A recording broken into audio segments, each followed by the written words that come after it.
رب العزت جل جلالہ نے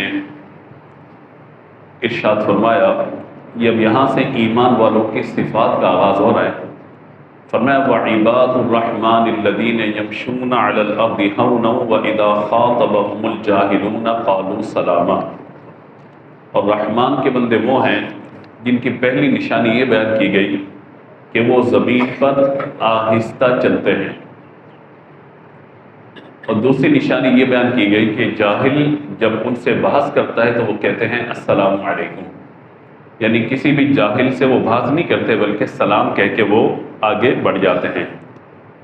ویسے ان 15 آیات میں اللہ تبارک و تعالیٰ نے 12 نشانیاں اہل ایمان کے بیان فرمائی ہیں۔ میں اختصاراً واضح کر دیتا ہوں، پھر ہم آیات کا انشاءاللہ مطالعہ کر لیتے ہیں۔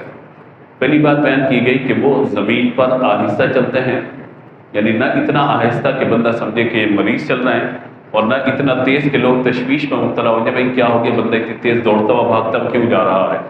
تو درمیان اعتدال کے ساتھ۔ دوسرا بیان فرمایا گیا کہ جب جاہل ان سے بحث کرتے ہیں تو وہ کہتے ہیں السلام علیکم، مطلب کیا ہے کہ بھئی اب میں آپ سے اس موضوع پر بات نہیں کرنا چاہتا، بحث نہیں کرتے۔ تیسرا بیان فرمایا گیا کہ وہ اپنے رب تبارک و تعالیٰ کے لیے سجدے کرتے ہیں اور قیام کی حالت میں اپنی رات کو گزارتے ہیں۔ چوتھی نشانی بیان فرمائی گئی کہ جہنم کے عذاب سے اللہ کی پناہ طلب کرتے ہیں۔ پانچویں نشانی بیان کی گئی کہ وہ جب خرچ کرنے کا موقع آتا ہے تو وہ اعتدال سے خرچ کرتے ہیں، نہ اتنا زیادہ کہ اسراف ہو جائے اور نہ اتنا ہاتھ کو روکنا کہ بخل اور تنگی کا معاملہ ہو جائے۔ چھٹی نشانی یہ بیان کی گئی کہ وہ رحمان کے بندے ہیں، اللہ کے بندے ہیں کہ جو اللہ کے سوا کسی کی عبادت نہیں کرتے۔ نمبر 7 فرمایا گیا کہ وہ جس جان کو قتل کرنا اللہ نے حرام کیا ہے اسے قتل نہیں کرتے۔ 8واں بیان فرمایا گیا کہ وہ بدکاری نہیں کرتے۔ 9واں بیان فرمایا گیا کہ وہ جھوٹی گواہی نہیں دیتے۔ 7ویں علامت بیان کی گئی کہ جب کسی بیہودہ بات یا خرافات کی طرف سے وہ گزر رہے ہوتے ہیں تو اپنی عزت بچا کر وہاں سے گزر جاتے ہیں، اس میں مبتلا نہیں ہوتے۔ 11واں بیان فرمایا گیا کہ جب انہیں رب کی آیتوں سے نصیحت کی جاتی ہے تو وہ ان پر غور کرتے ہیں، اندھے اور بہرے نہیں ہو جاتے، یعنی قرآن پاک کی جب آیات سنتے ہیں تو وہ اس پر غور و فکر کرتے ہیں۔ اور 12واں بیان فرمایا گیا کہ وہ اللہ سے دعا کرتے ہیں، یا اللہ ہماری بیویوں کو، ہماری اولاد کو، ہماری آنکھوں کی ٹھنڈک بنا دے اور ہمیں پرہیزگاروں کا ایمان بنا دے۔ تو یہ کل 12 نشانیاں ایمان والوں کی سورۃ الفرقان جو 18ویں پارے سے شروع ہو کر 19ویں پارے کے چوتھے رکوع پر مکمل ہو رہی ہے۔ تو یہ آخری رکوع کی چند آیات ہیں جو آیت نمبر 63 سے لے کر آیت نمبر 77 تک، 63 سے لے کر 77 تک یہ آیات ہیں جن کے انشاءاللہ آج ہم مطالعہ کریں گے۔ پہلی آیت میں نے پڑھی وَعِبَادُ الرَّحْمَنِ الَّذِينَ يَمْشُونَ عَلَى الْأَرْضِ هَوْنًا وَإِذَا خَاطَبَهُمُ الْجَاهِلُونَ قَالُوا سَلَامًا، کہ رحمان کے وہ بندے ہیں کہ جو زمین پر آہستہ چلتے ہیں اور جب جاہل ان سے کلام کرتے ہیں، بحث کرتے ہیں تو وہ کہتے ہیں قالوا سلاما، السلام علیکم، اور اس کے بعد ان سے کسی بھی قسم کی بحث نہیں کرتے۔ دیکھیے ایک تو یہ ہے اعتدال سے چلنا، تکبرانہ چال اللہ کو پسند نہیں ہے۔ حضرت حکیم لقمان رضی اللہ تعالیٰ عنہ نے اپنے بیٹے کو نصیحت فرمائی تھی، تو وہ نصیحت قرآن پاک میں بیان فرمائی گئی ہے کہ وَلَا تَمْشِ فِي الْأَرْضِ مَرَحًا، کہ اتنا تیز نہ چلو کہ لوگوں کو تکبر کی آمیزش ہو۔ تو یوں تیز چلنا یہ ایک صحت کے لیے اگر بندہ چل رہا ہے، واک کر رہا ہے، ایکسرسائز کر رہا ہے، وہ ایک الگ صورت ہے۔ عام حالات میں اگر بندہ پیدل چل رہا ہے تو نارمل اس کو چلنا چاہیے، نہ یہ کہ اتنا سلو چلے کہ لوگ سمجھیں کہ حضرت آپ کو کوئی کندھا دے دیں، آسرا دے دیں، سہارا دے دیں، یا پھر یہ کہ اتنا تیز جا رہا ہے بندہ کہ بھائی خیریت ہے، کہاں بھاگتے ہوئے جا رہا ہو۔ تو یوں مطلب اعتدال کی حالت میں یہاں بیان فرمایا گیا۔ دوسری بات جس پر میں چاہتا ہوں کہ ہم گفتگو کریں وہ بیان فرمایا گیا کہ جب جاہل ان سے گفتگو کرتے ہیں، جاہل سے گفتگو سے مراد یہ کہ اگر کوئی جاہل ہے یعنی وہ بحث نہیں کر رہا بلکہ کوئی مسئلہ معلوم کرنا چاہتا ہے تو بندہ اس کو بتا دیں۔ یہاں پہ مراد یہ کہ وہ جاہل دین کے معاملات میں کسی معاملے میں بحث کرنا چاہ رہا ہے۔ اب ظاہر ہے کہ جب وہ بندہ غیر عالم ہے، اس کو پتہ ہی نہیں ہے اور دین کے معاملات میں بحث کرنا شروع کرے گا تو ظاہر ایک عالم اپنے وقار کے ساتھ، اپنے علم کے ساتھ اس کو سمجھانا شروع کرے گا۔ اب وہ تو جاہل ہے، پتہ ہی نہیں ہے اس کو، وہ کہے گا نہیں یوں نہیں یوں ہے، یوں نہیں یوں ہے، یوں نہیں یوں ہے۔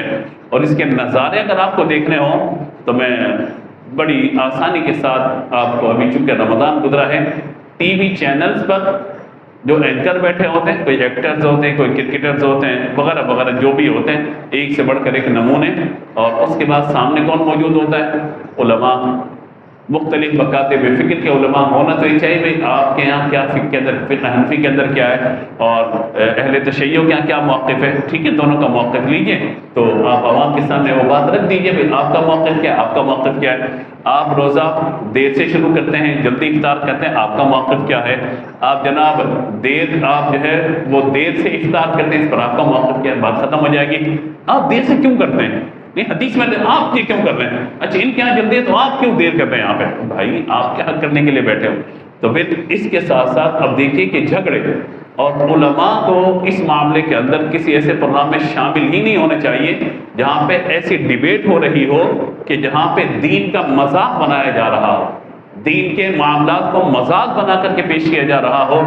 اب وہ ابحاث کے جو متروک ہو چکے ہیں، ترک ہو چکے ہیں، جن کا کوئی معاملہ نہیں ہے، ان کو موضوع بحث بنا کر لوگوں میں تشویش کو میں مبتلا کر دینا لوگوں کو۔ جیسے اس سال ایک بہت بڑا معاملہ ہوا کہ ڈراموں میں نکاح ہو جاتا ہے، وہ ہوتا یا نہیں ہوتا، ہر بندہ رائے دے رہا ہے اس پہ، ہر بندہ۔ بھئی مسئلہ کیا ہے اس کے اندر؟ ہر بندہ، ہر ایکٹر آ گیا، ہر عالم آ گیا، ویڈیو بن رہی ہے، یہ بن رہی ہے، وہ بن رہی ہے۔ اب وہ بات کیا تھی؟ بات یہ تھی کہ اگر کسی نے مذاق میں بیوی کو طلاق دے دی، طلاق ہو جائے گی نہیں ہوگی؟ اگر آپ پورا وہ پروگرام دیکھیے تو بات یہ چل رہی ہے کہ اس کا مذاق کرنا، مذاق اڑانا، استہزاء کرنا، اس پر بات چل رہی ہے، لوگوں کی میمز بنانا، اس پر بات کرتے کرتے کہا کہ مذاق میں اگر طلاق دے دی ہو جائے گی نہیں ہوگی؟ تو کہا بالکل، حدیث شریف میں بیان فرمایا تھی کہ 3 چیزیں جو سنجیدگی میں بھی واقع ہو جاتی ہیں اور مزاح کے اندر بھی واقع ہو جاتے ہیں، ان میں نکاح بھی ہے، طلاق بھی ہے اور رجوع بھی ہے۔ النکاح والطلاق والرجوع، تو تینوں چیزیں بیان فرما دی گئی۔ اب وہاں سے کلپ کا ایک حصہ 30-40 سیکنڈ کا نکالا، اس میں یہ بات کی گئی کہ کیا ڈرامے میں نکاح ہو جائے گا؟ تو کہا اگر مذاق میں کیا گا نکاح ہو جائے گا۔ اب اتنی سی بات اٹھائی، آگے پیچھے کی ساری بات ختم، اور اس کو سوشل میڈیا پہ ڈال دیا، علماء کا تماشا بنا کے رکھ دیا۔ پھر علماء نے وضاحت کی کہ بھائی ایک ہے حکایتاً کسی قول کو بیان کرنا، اور ایک ہے حقیقتاً کسی واقعے کا رونما ہونا، فرق ہے دونوں چیزوں کے اندر۔ میں کتاب پڑھا رہا ہوں، بیٹھا ہوا استطاعت کے سامنے دے رہا ہوں، میں یوں کہوں کہ زید نے اپنی بیوی کو کہا میں تجھے طلاق دیتا ہوں، تو مثال کے طور پہ کوئی شخص زید ہے، وہ پڑھا رہا ہے بیٹھا ہوا، اور وہ کہے کہ زید نے اپنی بیوی کو کہا کہ میں نے تجھے طلاق دی۔ اب جو زید پڑھا رہا ہے بیٹھا ہوا، اس کا نام اتفاقاً زید ہی ہو، تو کیا اس کی بیوی کو طلاق ہو گئی؟ نہیں بھائی، وہ کتاب کی لکھی ہوئی عبارت پڑھا کر طلباء کو سمجھانا چاہ رہے ہیں، جیسے ٹیچر کلاس کے اندر پڑھا رہا ہوتا ہے حکایتاً، وہاں پہ حقیقتاً اس طرح کا کوئی معاملہ نہیں ہے۔ تو جب وضاحتیں آئیں تو پھر تھوڑی تسلی ہو گئی، ورنہ ایکٹرس کو ٹینشن ہو گئی کہ میں نے تو 45 نکاح کر لیے، ایک کہہ رہا میں نے 100 نکاح کیے، میرے پاس تو ایک بیوی ہے، باقی 99 میں کہاں گئی؟ تف ہے تم لوگوں پر کہ تم نے اسلام کو ایسا مذاق بنا کے رکھ دیا اس موقع پہ کہ جب غزہ جل رہا ہے، فلسطین کے بچوں پہ بمباری ہو رہی ہے۔ یہ موضوع میڈیا پہ نہیں بنایا گیا، اس موضوع پر میڈیا پہ بات نہیں کی گئی، اس موضوع پر امت مسلمہ کے درد کو بیان نہیں کیا گیا۔ درد اپنے دل کا تھا، اسلام کی دشمنی، ڈائریکٹ اسلام پہ تو بات نہیں کر سکتے، تو لہذا دین کو مذاق بنانے کے لیے کوئی نہ کوئی آپ کو چاہیے تھی چیز، وہ آپ نے مذاق بنا کر اس رمضان بھی جو تقدس ہے اس کو پامال کرنے کی بھرپور کوشش کی گئی۔ تو یہ جب تک اس طرح کے رویے رہیں گے معاملہ بگڑتا رہے گا۔ اور آپ دیکھیے ہم اعتکاف میں کوشش کرتے ہیں یہاں پر کہ لوگوں کی تربیت کا معاملہ، فجر کے بعد جیسے ہم درس دیتے ہیں، تراویح کے بعد درس کا سلسلہ ہوتا ہے، درس فقہ فجر میں ہوتے ہیں، دیگر مواقع پر اب ہم یہاں پہ تربیت کر رہے ہیں، سمجھا رہے ہیں، بتا رہے ہیں۔ 27 اور 29 کو علم مذاکرہ ہوتے، سوال جواب کی نشست سے ہوتی ساری چیزیں، ایک سے بڑھ کے ایک سوال، آن لائن ٹریڈنگ کا کیا معاملہ ہے، ڈراپ شپنگ کا کیا معاملہ، ایک سے بڑھ کے ایک سوال۔ جب آپ کہیے جناب سوالات ہو گئے سارے، اب میں کل آپ سے بہت تکلیف سے نماز سنوں گا کہ نماز کس کو پوری آتی نہیں آتی، ٹینشن پھیل گئی، ٹینشن، کتاب اٹھا کے رٹے مارنے پہ لگے گا یاد کرنے پہ، مفتی صاحب نماز سنیں گے، مجھے نماز یاد کرا دو، سورت یاد کرا دو، سورت اللہ کا شکر اب صحیح سنا دیں گے۔ یعنی دنیا جہاں کا غم آپ کے دل میں موجود ہے، جو آپ کی 5 وقتہ عبادت ہے، وہ نماز پڑھنا نہیں آتی، قرآن پڑھنا نہیں آتا، درست طور پہ وتر کا آپ کو نہیں پتا، سنت موقدہ غیر موقدہ کا آپ کو نہیں پتا، آپ کو غسل کے وضو کے فرائض نہیں پتا، اور نجاست حقیقیہ حکمیہ، نجاست غلیظہ، نجاست خفیفہ، کپڑے پاک کرنے کا طریقہ آپ کو معلوم نہیں ہے، اور تنقید علماء پر امام شافعی رحمۃ اللہ تعالیٰ کا قول اپنے ذہن میں رکھیے، فرماتے ہیں کہ جب کبھی میں نے کسی عالم سے بات کی نا، ان سے کسی مسئلے کے اندر گفتگو کی، دلائل کے ساتھ بات چیت کی، تو اللہ تبارک و تعالیٰ نے مجھے عزت عطا فرمائی اور شروع کیا۔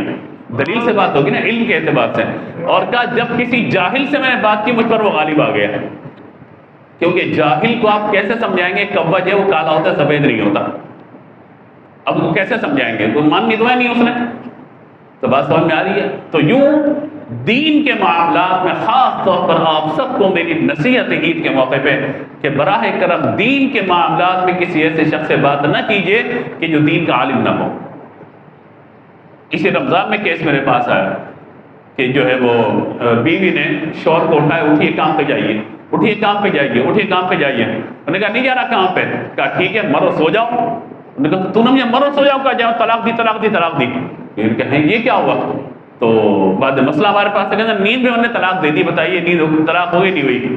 میں نے کہا اچھا نیند میں طلاق دیا، کہ تھوڑا سا ہم چونکہ لوگوں کے معاملات کو آپ جانتے ہیں، الحمدللہ ایک عرصہ ہو گیا افتاء کی فیلڈ سے اور مسائل وغیرہ بتاتے ہوئے، تو میں نے کہا اچھا یہ بتائیے کہ جب آپ نے طلاق دی تو بیوی سامنے تھی یا نہیں تھی؟ آپ تو نیند میں تھے، آپ بتائیں بیوی سامنے تھی یا نہیں تھی؟ تو کہا ہاں ہاں صاحب۔ میں نے کہا اس نے سنا بھی ہوگا؟ کہا جی سنا بھی ہوگا۔ تو میں نے کہا نہیں ایسی آپ نے نیند میں طلاق دے دی، کوئی خواب دیکھا ہوگا آپ نے، کوئی بات ہوئی ہوگی، کچھ تو ہوا ہوگا۔ کہا جی وہ اٹھا رہی تھی مجھے، میں اٹھ نہیں رہا تھا، تو اس نے کہا کہ مرو سوتے رہو، تو مجھے غصہ آ گیا، میں اٹھا، میں نے طلاق دے دی۔ میں نے کہا اس کا مطلب آپ نیند میں ہی تھے پھر؟ بس سمجھ میں آئی؟ ہم سے کیا پوچھا رہے کہ نیند میں طلاق دی، اور جب تھوڑی سی ہم نے انکوائری کی تو جانکاری کے بعد کیا نکلا کہ وہ نیند میں نہیں تھا۔ مطلب ہمیں بیوقوف سمجھا ہوا ہے، اپنی مطلب کا مسئلہ بیان کر کے اپنی مطلب کے مسئلہ نکالنا چاہتے ہیں۔ تو یوں مطلب آپ دیکھیے کہ لوگ اپنی مطلب کی بات بتا کر اپنی مرضی کا فتویٰ نکلوا کر زندگی گزارنا چاہتے ہیں، پھر کہنے کہ اچھا ایک کام کریں، آپ کا ادارہ ہے تو ہم آپ کے ادارے کے اندر کتنے بچے پڑھتے ہیں؟ میں کہا جی آپ کہنا کیا چاہتے ہو یہ تو بتاؤ، کیا وہ 2-4 دے کے بھجواتے ہیں ہم یہاں پہ تو وہ ذرا کھلانے کھانا؟ میں نے کہا اللہ آپ کو برکت ہے، آپ پورا سال دے کے بھجواتے رہیے، لیکن اس سے آپ کی بیوی کی طلاق پہ کوئی فرق نہیں پڑے گا۔ بس سمجھ میں آ رہی ہے؟ آپ روزانہ یہاں دے کے بھجوائیں، آپ پوری مسجد جو ہے وہ اس پر جو ہے وہ چراغا لگا دیں، آپ جو ہے روزانہ روڈوں پر بیٹھ کے مطلب 500 آدمیوں کو کھانا کھلا دیں، تب بھی آپ کی بیوی آپ کے نکاح میں دوبارہ بولیے نہیں آ جائے گی۔ تو یہ اب ہمارے ذہن میں کانسیپٹ ہو گیا کہ وہ فلاں نے کہہ جائے اتنا کھانا کھلا دو، پھر طلاق محبت میں طلاق تھوڑی ہوتی ہے، ایسا رشتہ تھوڑی جو 3 لفظوں میں ختم ہو جائے۔ کم وقت جب قبول بول رہا تھا 3 لفظوں میں آ رہی تھی، اب جب جا رہی ہے تو ٹینشن شروع ہو گئی۔ تو ایسے الفاظ ادائی کیوں کرے بندہ؟ بھائی یاد ہے کہ یہ مسائل سیکھنا فرض ہے، فرض علوم میں سے ہے۔ جو شخص شادی کر رہا ہے نکاح کے مسائل سیکھنا، طلاق کے مسائل سیکھنا، حقوق الزوجین، مہر کے معاملات سیکھنا، عورتوں کے حقوق سے متعلق جب اللہ اولاد عطا فرمائے تو اس کے بعد اولاد کی تربیت کے حقوق جاننا، یہ تمام چیزیں ان علوم میں سے جن کا سیکھنا فرض ہے، ہر مسلمان پہ فرض ہے۔ صرف نماز روزے کے مسائل سیکھنا فرض نہیں ہے، یہ معاملات و معاشرت کے مسائل سیکھنا بھی فرض ہے، فرض علوم میں سے۔ لیکن آج ہمارے نہیں سیکھے جاتے، تو بیان فرمایا گیا کہ وَإِذَا خَاطَبَهُمُ الْجَاهِلُونَ قَالُوا سَلَامًا، کہ جب جاہل بحث کرے تو تم کیا کرو؟ السلام علیکم، یہ کہو اور وہاں سے ایک طرف ہو جاؤ، کیونکہ جاہل سے آپ بحث بولیے، آواز سے بولیے، کرنی بھی نہیں ہے ہمیں، ہمارا وقت ضائع ہوگا، الٹا دماغ خراب ہوگا۔ ایک صاحب میرے پاس ہے کہ قرآن میں یہ لکھا ہوا ہے، یہاں یہ لکھا ہوا ہے، اور آپ اس سے بیان کرتے ہیں۔ میں نے کہا جی ماشاءاللہ کہاں دیکھا آپ نے، کہاں سنا؟ کہا وہ فلاں نیٹ پر یہ ویڈیو موجود ہے، یوٹیوب پر میں نے یہ دیکھا ہے۔ تو میں نے کہا حضور جب آپ اتنے بڑے ماشاءاللہ ریسرچر اور محقق ہیں، مجھے غریب آدمی کے پاس کیا لینے کے لیے تشریف لائیں؟ جائیے آپ مسئلہ بتا دیں۔ میں نے کہا میں حضرت یوٹیوب سے مسئلہ سیکھ لیجیے جا کر، اب ہم کیوں بتائیں آپ کو؟ جب آپ نے ہمیں کاؤنٹر کرنا ہے، ہم آپ کو بتا رہے ہیں مسئلہ یوں ہی یوں ہے، قرآن کی آیت یہ ہے، حدیث یہ، آپ کہیں نہیں یہ وہ فلاں تو یوں کہتے ہیں۔ تو میں نے کہا فلاں کے پاس جاؤ، پھر ہم سے کیوں پوچھنے کے لیے آ گئے؟ بھائی رہتے یہاں پر ہے، نکاح یہاں سے پڑھواتے ہیں، اور جب طلاق ہو جائے سعودی عرب سے فتویٰ آ رہا ہوتا ہے۔ بات سمجھ میں آ رہی ہے؟ تو جاؤ پھر سعودی عرب میں جا کے نکاح کر لو بھائی۔ تو یوں ہم بہت ساری چیزوں کے دین اسلام کے اعتبار سے پابند ہیں، اگر لوگ پابندی نہیں کریں گے اپنے مسائل کو بڑھا دیں گے وہ۔ تو لہٰذا ہر جگہ کا ایک فقہ ہے، ہر جگہ کا ایک قانون ہے، اس قانون کے امپلیمنٹیشن کے اعتبار سے جو لوگ موجود ہیں وہی آپ کو بتائیں گے کہ آپ نے کس طریقے سے اپنی زندگی کے معاملات کو گزارنا ہے۔ اگلی نشانی ایمان والوں کے بیان فرمائے گی، وَالَّذِينَ يَبِيتُونَ لِرَبِّهِمْ سُجَّدًا وَقِيَامًا، اور یہ وہ لوگ ہیں اللہ کے بندے جو اپنے رب کے لیے سجدے اور قیام کی حالت میں رات کو گزارتے ہیں۔ یاد رکھیے رات کی عبادت اللہ کو بہت زیادہ پسند ہے۔ میرے پیارے نبی صلی اللہ تعالیٰ علیہ وآلہ وسلم نے رات کو نماز تہجد ادا کرنے کا فرمایا، اور عام مسلمانوں کے لیے نفل ہے، اور نبی پاک علیہ الصلوۃ والسلام کی نماز تہجد صحیح اقوال کے مطابق یہ فرض تھی، اور نبی مکرم علیہ الصلوۃ والسلام جو ہے وہ نماز جو ہے وہ ادا کیا کرتے تھے۔ ایک بات اور یاد رکھیے گا، تھوڑی سی عبادت رات میں کر لینی چاہیے۔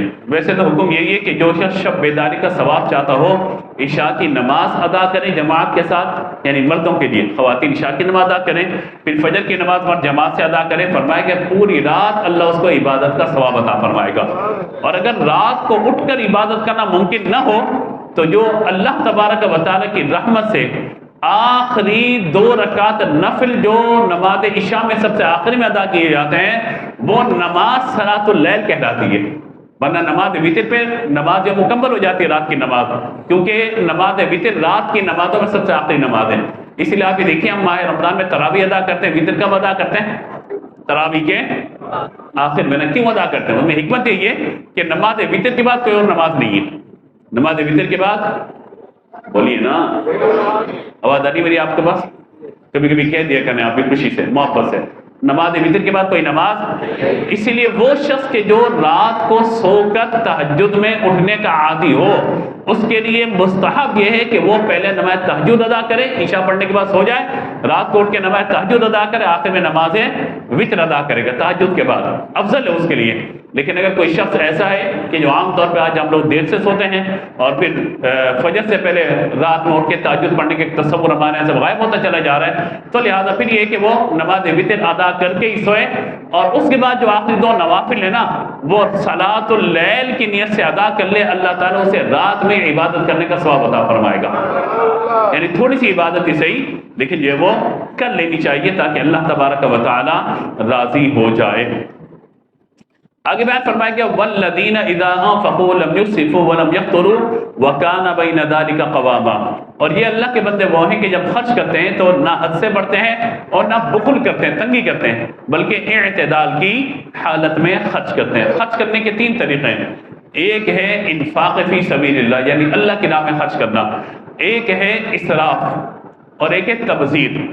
تبذیر کہا جاتا ہے وَلَا تُبَذِّرْ تَبْذِيرًا إِنَّ الْمُبَذِّرِينَ كَانُوا إِخْوَانَ الشَّيَاطِينَ۔ تبذیر کہا جاتا ہے ناجائز خرچ کرنے کو، تو ان کو کہا گیا إِنَّ الْمُبَذِّرِينَ كَانُوا إِخْوَانَ الشَّيَاطِينَ، جو حرام کام میں ناجائز کام میں خرچ کرنے والے نا وہ شیطان کے بھائی ہیں۔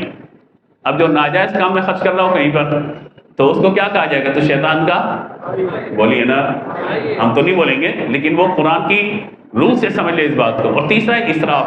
اسراف کہا جاتا ہے فضول خرچ کرنا، فضول خرچ کرنا۔ تو تینوں چیزیں بیان فرمائی گئیں، اور یہاں بیان فرمایا کہ جب وہ خرچ کرتے ہیں تو اعتدال کی حالت میں ہوتے ہیں، نہ ایسا خرچ کرتے ہیں کہ سارا مال اٹھا کے دے دیں، نہ ایسا کہ سارا مال روک لیں خرچ ہی نہ کریں، بلکہ جو حقوق و واجبات اور مال خرچ کرنے کے ذرائع ہیں اللہ کی رضا کے لیے ان پر وہ خرچ کرتے ہیں۔ اگلی آیت میں بیان فرمایا کہ والذین لا يدعون مع الله إلها آخر ولا يقتلون النفس التي حرم الله إلا بالحق ولا يزنون ومن يفعل ذلك يلقى أثاما۔ یہ لوگ وہ ہیں کہ جو اللہ کے ساتھ کسی دوسرے کی عبادت نہیں کرتے، بدکاری نہیں کرتے اور کسی جان کو ناحق قتل نہیں کرتے، اور جو یہ کام کرے گا وہ سزا پائے گا۔ یضاعف له العذاب يوم القیامہ وَيَخْلُدْ فِيهِ مُهَانًا إِلَّا مَنْ تَابَ وَآمَنَ وَعَمِلَ عَمَلًا صَالِحًا فَأُولَٰئِكَ يُبَدِّلُ اللَّهُ سَيِّئَاتِهِمْ حَسَنَاتٍ وَكَانَ اللَّهُ غَفُورًا رَحِيمًا۔ فرمائے کہ اس پر عذاب کو قیامت کے دن بڑھا دیا جائے گا، وہ ذلت میں رہے گا، مگر وہ لوگ کہ جو توبہ کریں اور نیک اعمال کریں تو ایسا ہے کہ اللہ تبارک و تعالیٰ فَأُولَٰئِكَ يُبَدِّلُ اللَّهُ سَيِّئَاتِهِمْ حَسَنَاتٍ، اللہ تبارک و تعالیٰ ایسوں کی برائیوں کو نیکیوں میں تبدیل فرما دے گا۔ جو سچی توبہ کرے گا اس کو انعام یہ ملے گا، اللہ تعالیٰ گناہوں کو معاف بھی فرما دے گا، مگر اس کے ساتھ ساتھ جتنے گناہ ہوں گے اللہ تعالیٰ ان سب کو نیکیوں میں تبدیل فرما دے گا۔ لیکن سچی توبہ کا معاملہ ہے، سچی توبہ یہ ہوتی ہے کہ بندہ گناہ کرنے سے ہمیشہ کے لیے گناہ کو چھوڑنے کا ارادہ کرے اور آئندہ گناہ نہ کرنے کا عزم کرے، شرمندہ ہو کر اللہ کی بارگاہ میں توبہ کرے، اللہ تعالیٰ یقیناً اس پر مہربانی فرمائے گا۔ وَمَن تَابَ وَعَمِلَ صَالِحًا فَإِنَّهُ يَتُوبُ إِلَى اللَّهِ مَتَابًا، اور جو توبہ کرے اور اچھے کام کرے وہ اللہ کی طرف ایسا ہے رجوع کرنے والا جیسا اس کو رجوع کرنا چاہیے تھا۔ اگلی نشانی بیان فرمائے گی والذین لا یشهدون الزور، اور وہ لوگ جھوٹی گواہی نہیں دیتے. کسی مقدمے کے اندر، کئی معاملے کے اندر جھوٹی گواہی دینا یہ مسلمان کا کام بولیے نہیں ہے.